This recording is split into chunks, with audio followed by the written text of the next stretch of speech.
제11절 나를 인하여 너희를 욕하고 핍박하고 거짓으로 너희를 거스려 모든 악한 말을 할 때에는 너희에게 복이 있나니. 예수님께서는 무리와 제자들을 모으시고 입을 열어 땅이라는 현실 속에서 하늘나라의 삶을 목표로 두고 하나씩 하나씩 이루어 들어가라고 말씀하십니다.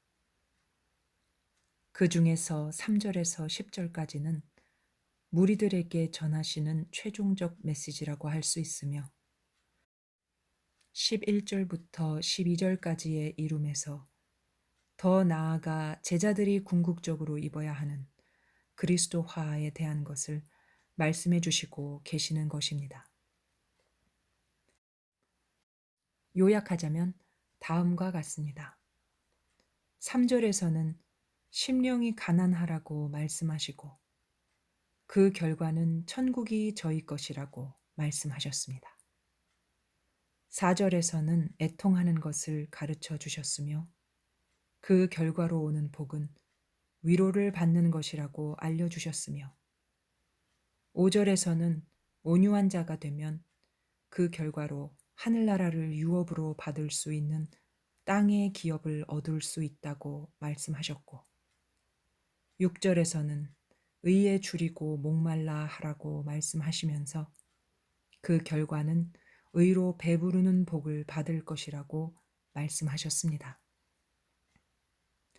그리고 이어서 무리들에게는 최종 목표인 의를 위하여 핍박을 받음으로써 천국을 소유할 수 있다는 것을 가르쳐 주시며 제자들에게는 의로 무장하여 11절에서 나타나는 그리스도 화가 되어야 함을 암시하시면서 말씀을 이어가고 계십니다.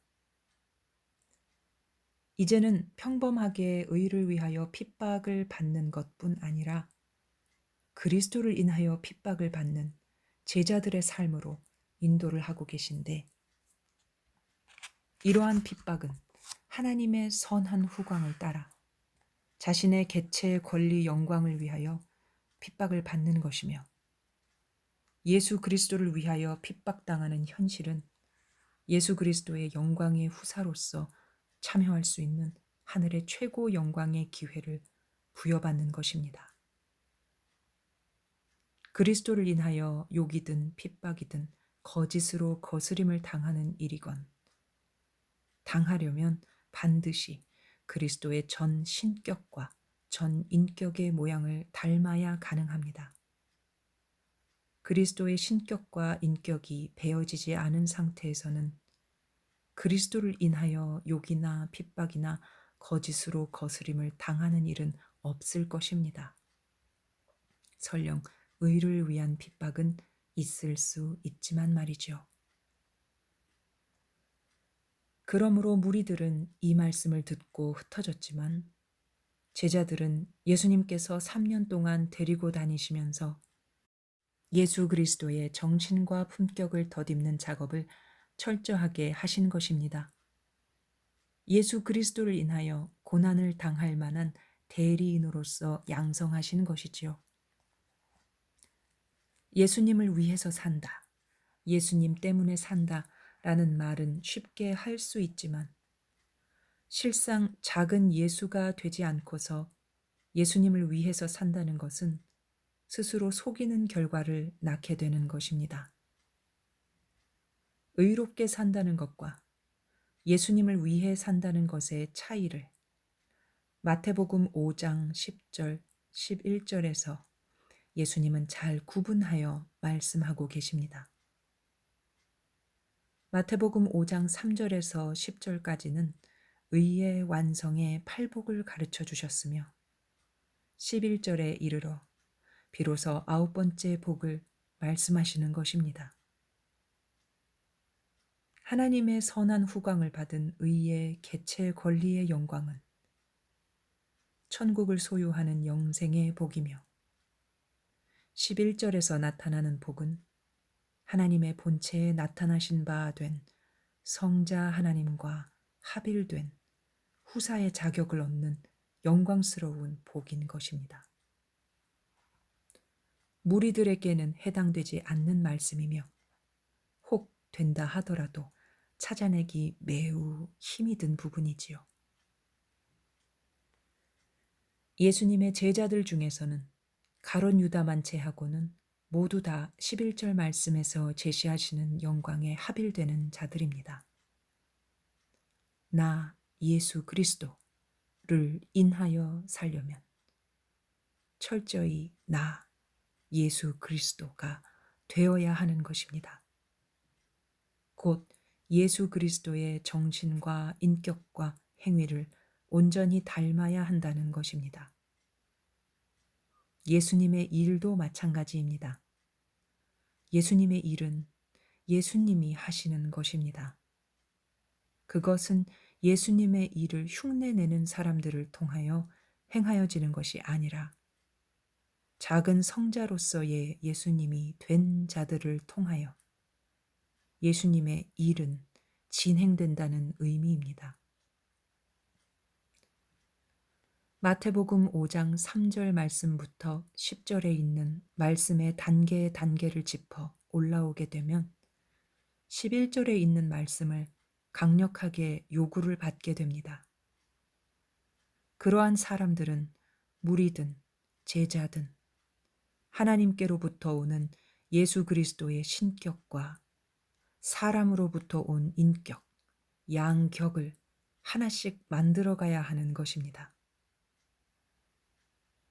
신격과 인격의 성화를 진리의 생명의 말씀으로 조직적인 진리의 체계를 따라 바르게 세워나갈 때에 비로소 내가 예수 그리스도인 나, 즉 그리스도화가 된다는 것입니다. 말씀을 받은 자는 신이라 하였듯이 곧 신의 성화로 드러나는 것을 의미하고 있습니다. 죄악으로 인해 버러지와 금수의 모양으로 떨어졌던 영혼들이 하나님의 살아있는 말씀을 받아 회복되는 상황을 겪으며 신의 성품으로 즉 예수 그리스도화 됨으로 말미암아 예수 그리스도를 위하여 살 수 있게 되는 것입니다. 예수님은 혈육의 치우침이 없고 세상과 정욕의 치우침도 없으며 치우칠 이유조차도 없으셨습니다. 왜냐하면 신성과 인성의 나타남은 겸손이신 사랑의 능력뿐이셨기 때문에 치우침이 없이도 모든 영혼들에게 존경과 믿음을 심어주시고 모든 영혼들이 하늘나라를 소유하며 소망하며 새로운 삶을 가지게 해주셨던 것입니다. 그러므로 예수님께서는 욕이나 핍박이나 거짓의 도전을 끊임없이 받으신 이면에 하늘의 신령한 사랑을 심어주시는 일들을 지속적으로 광범위하게 진행하고 계셨던 것입니다. 이러한 속에서 예수님께서는 언제나 부동의 자세였습니다. 욕을 당하시든 핍박을 당하시든 거짓 진리로 도전을 받으시든 병든 자가 고침을 받고 하나님께 영광을 돌리든 죄인들이 자복하고 주님을 믿고 따르며 하나님께 향하는 마음을 보시든 그 어떤 경우에도 감정의 굴곡이 심하지 않으셨던 것입니다. 예수님께서는 사랑의 본체이신 하나님의 사랑의 활동체이었기 때문에 하늘의 사랑을 전하시고 수많은 무리들 중에 한 영혼이라도 사랑의 본체이신 하나님께로 돌아가는 온전한 영혼을 찾고 계셨던 것입니다. 이러한 주님의 마음을 따라 그리스도화 된 자가 맞이하게 되는 현실적 고난의 상황에 대하여 예를 들면 다음과 같습니다. 첫째, 욕하고. 예수 그리스도를 위하여 사는데 왜 욕을 당할까요? 혈과 육은 기본적으로 끊어버리는 동시에 세상적인 모양을 벗어버리기 때문입니다. 사람들은 자신과 관계된 누군가가 자기 자신들을 위하여 살아주지 않는다고 생각하면 부모 자식 관계나 부부 관계 속에서도 적대시하며 미워하는 특성이 있습니다. 누군가가 자신들을 위하여 살아주지 않고 예수 그리스도를 위하여 산다고 하니 당연히 제일 먼저 나오는 반응은 욕을 하게 되는 것입니다. 자식이 부모를 위하여 열심히 살다가 주님을 위하여 산다고 하면 그 부모는 불효자식이라 욕하게 됩니다. 부부 역시 아내가 남편을 향한 역할 행위를 충실히 행하지 않는다고 생각하거나 남편이 아내를 향하여 그 역할 행위를 충실히 하지 않는다는 생각이 들 때 분노하게 되며 그것도 예수님을 위하여 산다고 하면 지체 없이 원망과 질시를 하며 욕을 하게 되는 것입니다. 이러한 인간관계의 관계성 때문에 어찌하든 온전히 예수 그리스도를 위해서 산다는 것은 세상과 사람으로부터 버림받게 된다는 것을 전제하고 있는 것입니다. 둘째, 핍박하고. 예수 그리스도를 위하여 사는데 왜 핍박당할까요? 세상과 혈과 육신에 속한 사람들은 자신들을 위하여 살아주지 않는 것에 대하여 다만 욕하는 데서 그치는 것이 아닙니다. 그들에게는 예수 그리스도를 인하여 사는 사람들이 얼마나 잘 되나 두고 보자는 심리작용이 일어나고 그러한 시각으로 늘 판단을 하기에 핍박이 일어나는 것입니다.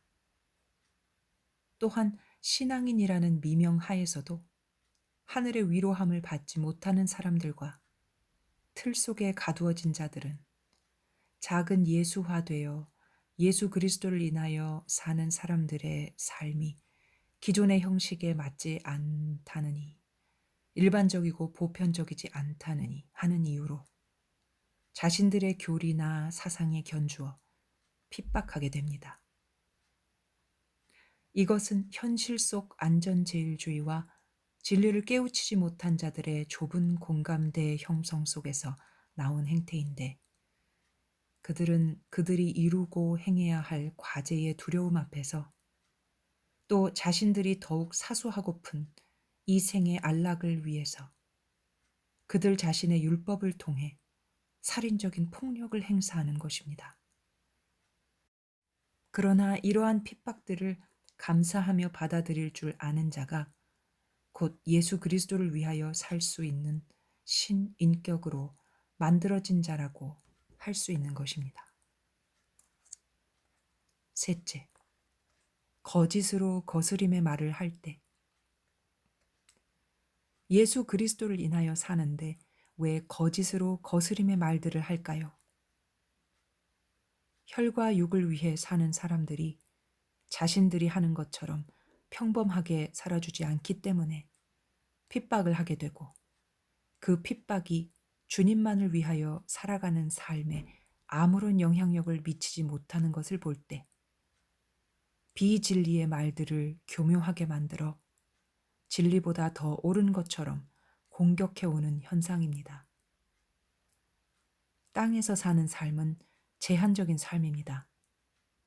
가정의 소공동체와 직장, 학교, 국가 등 크고 작은 공동체에서 제각기 법이나 규칙을 정하고 그 법대로 모든 질서를 유지해 갑니다.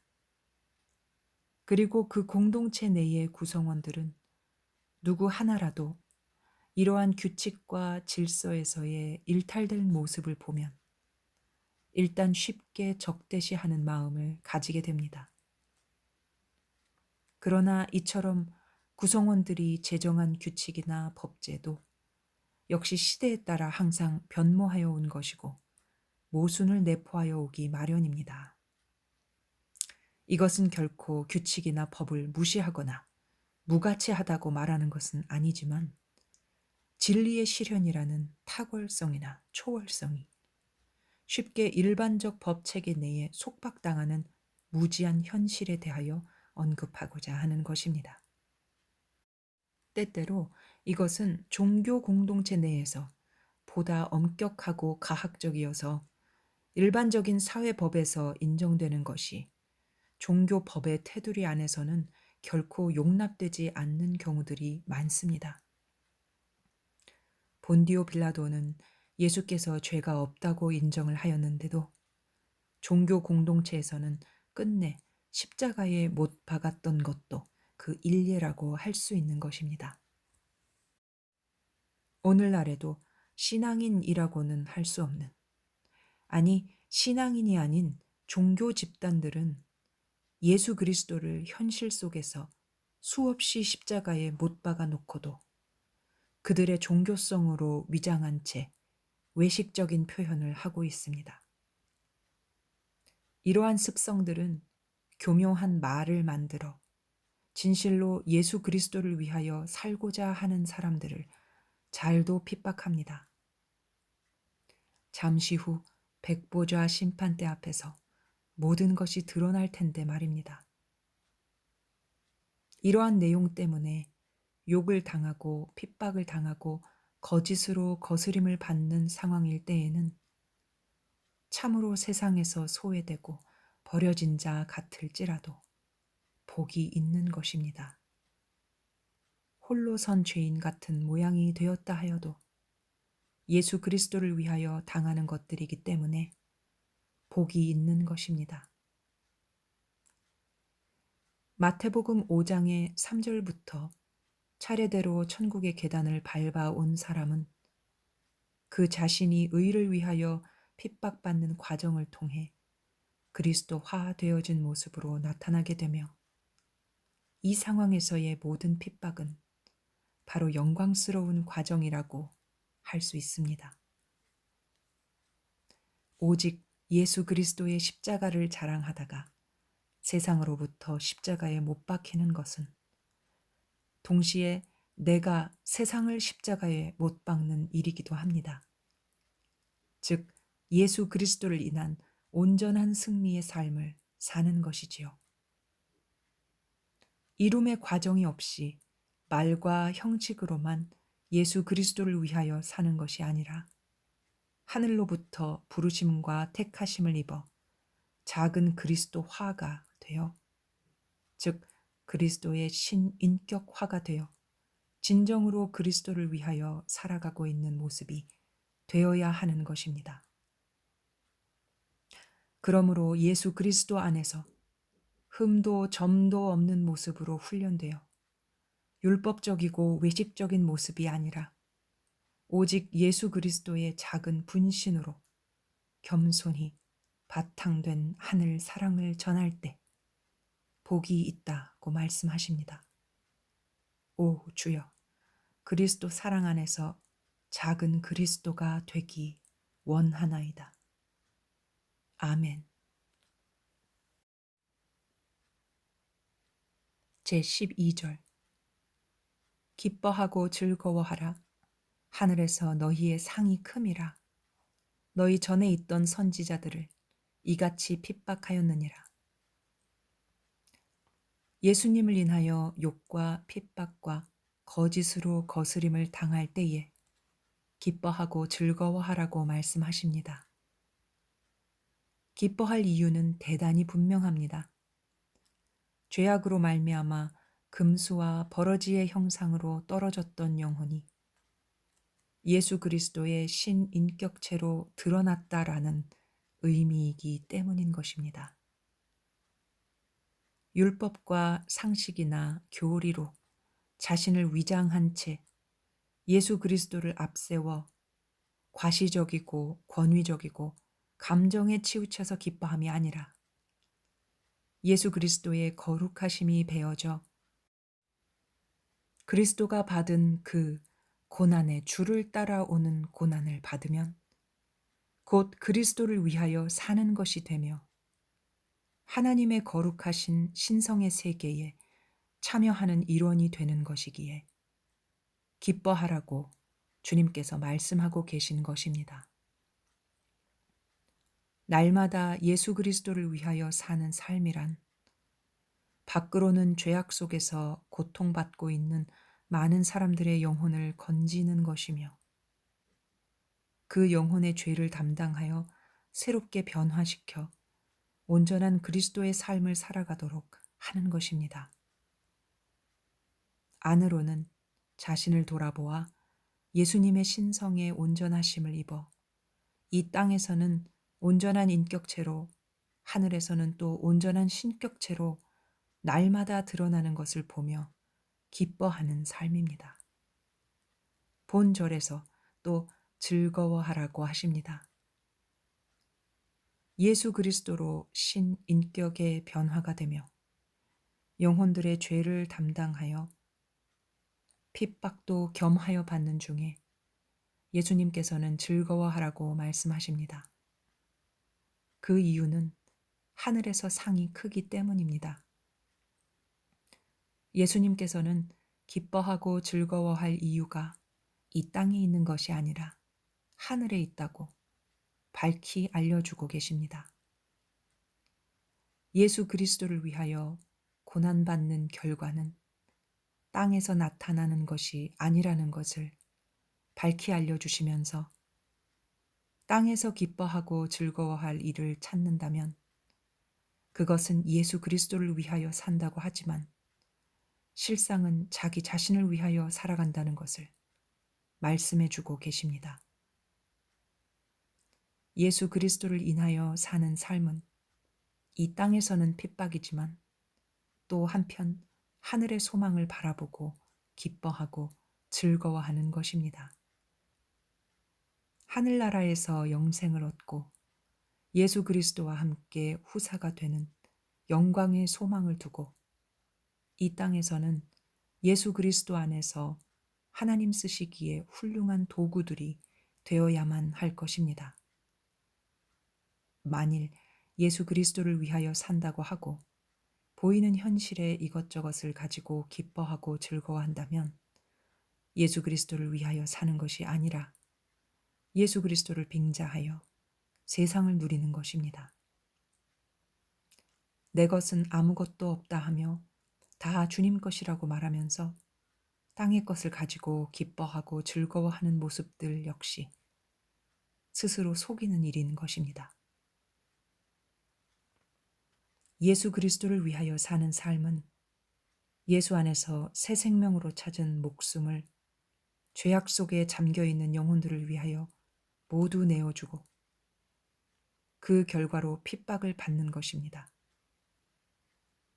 핍박이 깊어지는 순간순간 속에 하늘나라의 소망으로 기뻐하고 즐거워하는 것만이 예수 그리스도를 위하여 사는 것임을 주님께서는 말씀하고 계십니다. 사도 바울은 예수 그리스도의 말씀을 따라 누구 못지않게 예수 그리스도를 위한 삶을 살았다고 생각합니다.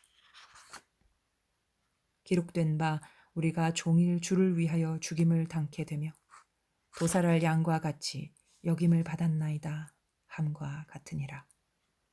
로마서 8장 36절 말씀. 또 수고하여 친히 손으로 일하며 후욕을 당한즉 축복하고 핍박을 당한즉 참고 비방을 당한즉 권면하니 우리가 지금까지 세상의 더러운 것과 만물의 찢기같이 되었도다. 고린도전서 4장 12절에서 13절 말씀. 이 주옥 같은 사도 바울 자신의 신앙 고백과 아울러 행위 고백을 덧붙인 고귀한 표현들은 바울 서신 13권 내내 살아있는 말씀이라고 하겠습니다. 예수 그리스도를 위하여 사는 삶은 영생을 위하여 기뻐하고 예수 그리스도와 함께 후사가 됨을 기뻐하는 것이기에 하늘나라의 소망스러움과 넘치는 영광스러움에 기뻐하고 즐거워하라고 말씀하고 계신 것입니다.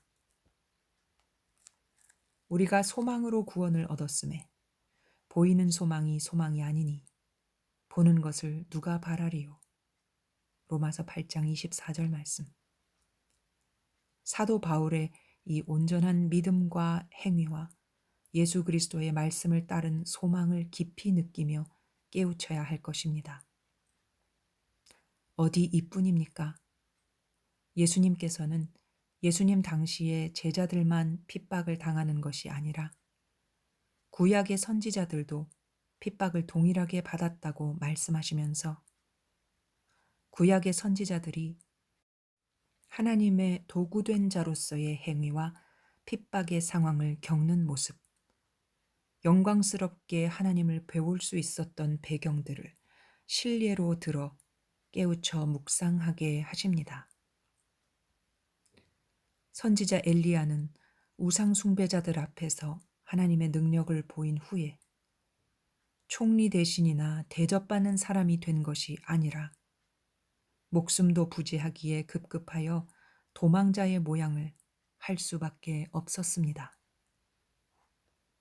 그러나 하나님께서 영광스러운 환영의 선물인 불수레를 엘리야에게 보내셔서 주의 나라로 품어주심으로 주의 선지자로서의 핍박의 결국을 영광스럽게 맞이하도록 하십니다. 이제 다시 한번 앞서 언급한 마태복음 5장 1절에서 12절까지의 단 한 단락의 말씀을 요약하여 정리해 보려고 합니다.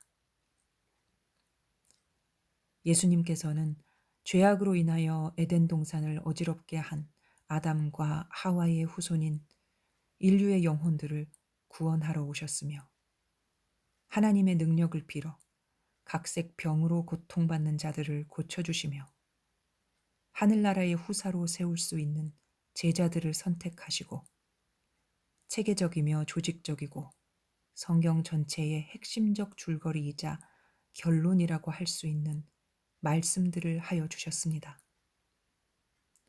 3절에서 심령과 천국의 동일성을 깨우쳐 주시며 8절에서 하나님을 볼 수 있는 희망을 짚어주셨고 12절에서 하늘의 소망에 대하여 말씀하셨기에 버림받고 소외된 제자들과 무리들은 새로운 소망과 기대감으로 차 있었던 것을 볼 수 있습니다.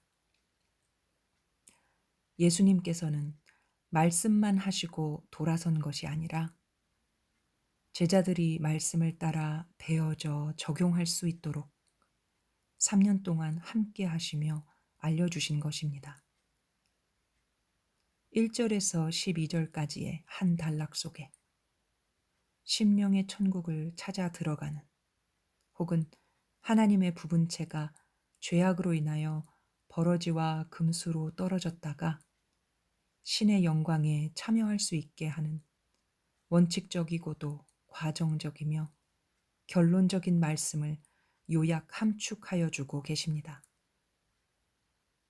성경을 읽는 사람들이나 해석하는 사람들이나 설교하는 사람들이 마태복음의 5장 1절에서 12절의 말씀을 분명히 깨우치지 못하고는 창세기로부터 계시록까지 다 외우고 있다 하더라도 단지 외울 뿐이지 성경을 안다고는 할 수 없는 것입니다. 왜냐하면 예수님께서 성령에 이끌리어 사단을 물리치시고 천사가 수종드는 삶을 사시면서 가장 먼저 설교하신 말씀인 동시에 하나님의 사랑을 모든 영혼에게 전달하시기 위하여 원칙적이며 기본적인 골격을 세운 말씀이기 때문인 것입니다. 그러므로 말씀을 한 절 한 절 마음에 드는 것을 추려서 소위 토정 비결 푸는 식으로 볼 것이 아니라 마태복음 5장 3절부터 깊이 묵상하며 이루어 나가야 할 것입니다. 특히 10절까지 연결되는 말씀은 무리적 차원에서도 거룩한 구원을 소망한다면 반드시 밟아야 하는 과정이며 더 나아가 제자들과 하나님의 일꾼들은 12절까지 이르는 과정을 깊이 묵상하여 영생과 더불어 영광을 온전히 이루도록 하여야 할 것입니다. 영성의 깊은 깨달음의 세계는 글로나 말로 쉽게 표현할 수 없는 세계이며 표현한다 하더라도 빈성으로 세상을 초월하고 듣지 않으면 이해하기조차 어려운 것들이기 때문에 오직 자신의 심령을 비워 천국을 소유하고 그 소유한 힘으로 거룩함과 영광스러움을 진리의 말씀으로 이루어 들어가야 할 것입니다.